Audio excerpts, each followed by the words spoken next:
आफ्नो ट्रान्सबाट बिउजिएपछि ती महिलाले आफूलाई एउटा गोप्य कोठामा फसेको पाइपमा अड्किएको पाइन्। के भइरहेको छ भनेर बुझ्नु अघि नै उनले बाहिरबाट ताला खोलिएको सुने। डराएर लिसाले तुरुन्तै आफूलाई कम्बलले छोपिन् र एउटा कुनामा काँप्दै बसिन्। फास्ट फुडको झोला र कम्मरमा पिस्तोल बोकेका एक वृद्ध मानिस भित्र पसे। लिसाले तुरुन्तै आत्मसमर्पण गरिन् र उनलाई किन कैद गरिएको छ भनेर सोधिन्। वृद्ध मानिसले उनलाई बेवास्ता गरे, एउटा लट्ठी र हत्कडीको साँचो तल फ्याँकिदिए र कोठाबाट निस्किन्। लिसाले चाबी उठाइन् र ढोका खोलिन्। त्यसपछि उनले साँचो उठाइन् र उखुको तल्लो भाग कुद्न थालिन्। काठका टुक्राहरू खसे जसबाट उनको हातमा धारिलो भाला देखियो। लिसा भित्तामा उभिन्, चुपचाप अर्को पक्ष फर्कने प्रतीक्षा गरिरहेकी थिइन्। यद्यपि धेरै घण्टा बित्यो र अर्को पक्ष अझै पनि आएन।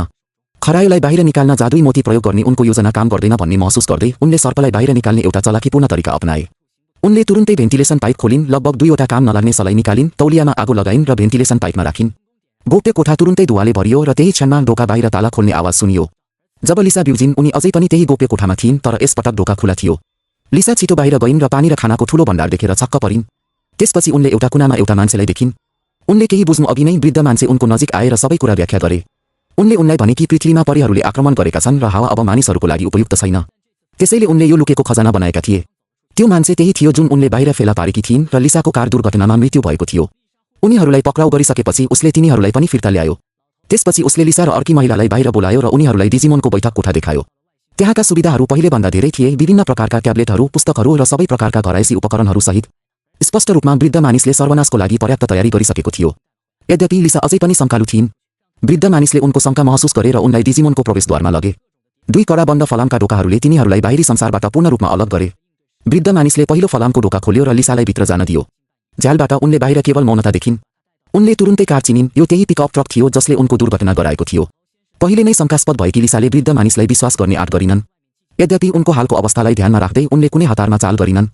खानाको समयमा लिसाले गल्तीले वृद्ध मानिसको साँचो फेला पारिन्, तर तिनीहरूलाई फिर्ता लिन गाह्रो साबित भयो। यसैबीच उनको छेउमा बसेको दारी भएको मानिसले उसलाई चापलुसी गर्न र उसको खानाको प्रशंसा गर्न थाल्यो। लिसाले विनम्रतापूर्वक जवाफ दिइन्, तर यसले वृद्ध मानिसलाई रिस उठायो।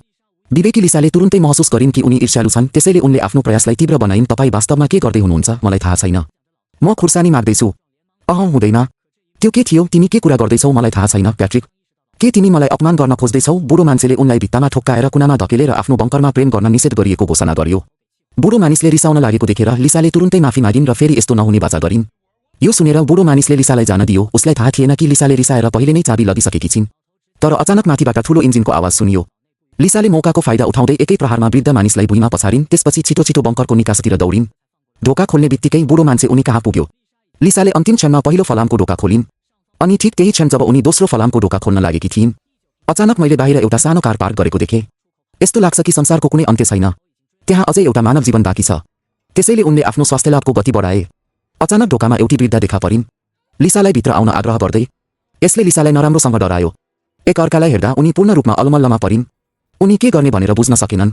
अनि बुढो मान्छे अझै पनि उसलाई रोक्न खोजिरहेको थियो र अर्को पक्ष संक्रमित भएको बताए। फलामको ढोका खोल, सबैजना मर्नुपर्छ। अन्तमा लिसाले फलामको ढोका खोलिनन्। म गोप्य कोठामा फर्कन पर्खिरहेको छु। वृद्धाको अनुहार सम्झँदै उसले बुढा मानिसले भनेको कुरा पूर्ण रूपमा विश्वास गर्यो। संसार मौन छ। भाग्ने सोच पनि उसको दिमागबाट पूर्ण रूपमा हट्यो। त्यसैगरी आगामी केही दिनहरूमा ती 3 जनाले केही दिन कालकोठरीमा बिताए। तिनीहरूले सँगै खाना खाए, सँगै खेल खेले। यसलाई कृतज्ञता पत्र भनिन्छ। तर त्यो दिन जब लिसा सामान बोकेर हिँडिरहेकी थिइन्, अचानक एउटा भर्याङ भेटियो। अनि माथिल्लो भागमा एउटा झ्याल थियो। त्यसैले उसले माथि चढ्ने निर्णय गर्यो। टाढा फैलिएको आकाश हेर्न चाहन्छु, झ्यालको प्रवेशद्वारमा चढ्नको लागि पर्खनुहोस्। तर मैले एकदमै डरलाग्दो दृश्य देखेँ। रगतले लतपतिएको सन्देश मात्र देखिन्छ। अझ डरलाग्दो कुरा के छ भने यो सन्देश अझै पनि भित्र लेखिएको छ। लिसालाई तुरुन्तै थाहा भयो कि केही गडबड छ। के कालकोठरीमा धेरै मानिसहरू हुन सक्छन्? तर जब उनी सिडीबाट तल झरिन्, जब उनी बुढो मानिसलाई सोध्न लागेकी थिइन्, अचानक उनी केहीमा टेकिन्। नजर राख्नु यो महिलाको झुम्का हो। यसले लिसालाई फेरि बुढो मानिसप्रति शङ्का लाग्यो। त्यसैले उनले तुरुन्तै हो सिमेयानलाई यसबारे बताए। हो सिमेयानले झुम्का देख्ने बित्तिकै चिनिन्, किनभने यो झुम्काको मालिक यो उसकी बहिनीको हराएको सहपाठी हो।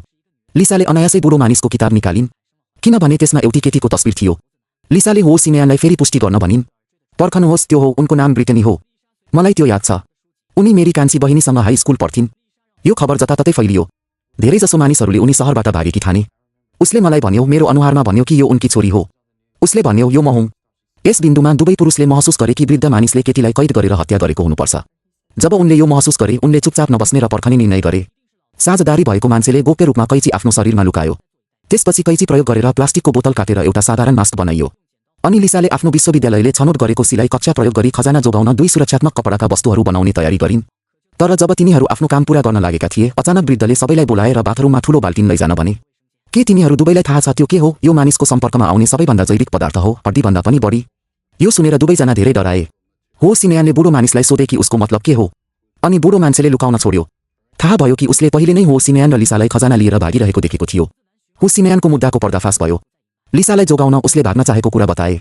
लिसालाई यो कुरा थाहा थिएन। यति भनेपछि उसले बुढो मानिससँग माफी माग्यो। आशा छ ती बुढा मानिसले उसलाई अर्को मौका दिनुहुनेछ। म तपाईको माफी स्वीकार गर्छु। अप्रत्याशित रूपमा वृद्ध मानिसले हो सिमेयनलाई घटनास्थलमै मारे। यसले लिसालाई नराम्रोसँग डरायो। अनि त्यसपछि बुढो मानिस पूर्ण रूपमा पराजित भयो। केही चालहरूपछि उनी लिसालाई हराउन बाध्य भए। यसरी नै तिमीले मलाई चुक्ता गर्नेछौ। यो छ। कडा एसिडले वृद्ध मानिसको खुट्टा जलायो र लिसाले ढोका समातेर कोठाबाट बाहिर निस्कने मौका लिइन्। एसिड बिजुलीको तारको सम्पर्कमा आएपछि तुरुन्तै आगो लाग्यो। लिसाले तुरुन्तै आफ्नै हातले बनाएको सुरक्षात्मक सुट र मास्क लगाइन् जुन उनको दारीको कारणले लगाउन गाह्रो थियो। अन्ततः उनी कोषपूर्ण रूपमा आगोमा डुब्नु अघि नै भाग्न सफल भइन्, तर यस क्षणमा उनले आकाशमा चराहरू उडिरहेको देखिन्। त्यसैले लिसाले मास्क हटाउने प्रयास गरिन्। अपेक्षा गरे अनुसार तपाईँ सामान्य रूपमा सास फेर्न सक्नुहुन्छ। यस पटक लिसा खुसी छिन्। बुढो मानिस झुट बोलिरहेको जस्तो देखिन्छ, तर ऊ 3 सेकेन्ड पनि खुसी भएको छैन। त्यसपछि मैले अक्टोपस जस्तो देखिने एउटा अनौठो प्राणी देखेँ र मलाई त्यसलाई टोकेर मार्न मन लाग्यो। म भाग्न चाहन्थेँ। अचानक मैले एउटा अनौठो आवाज सुने। त्यसैले लिसा र उनका साथीहरू एउटा सानो काठको घरमा लुके र त्यसपछि उनीहरूले दरारबाट बाहिर हेरेर एउटा सानो एलियन प्राणी देखे। मैले वास्तवमा पृथ्वीमा आक्रमण हुनेछ भन्ने आशा गरेको थिइनँ।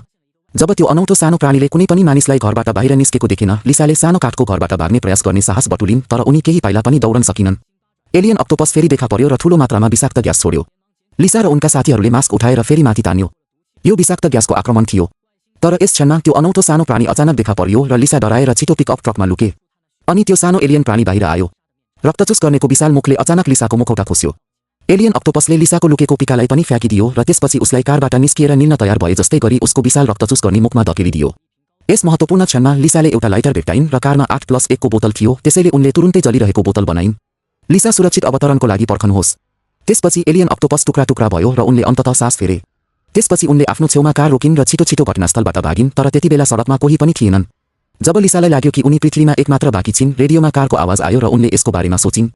यदि तपाईले यो सुन्नुभयो र सुरक्षित क्षेत्रमा हुनुहुन्न भने उत्तरतिर ब्याटन रुजतिर जानुहोस्। हामीलाई सहयोग चाहिन्छ।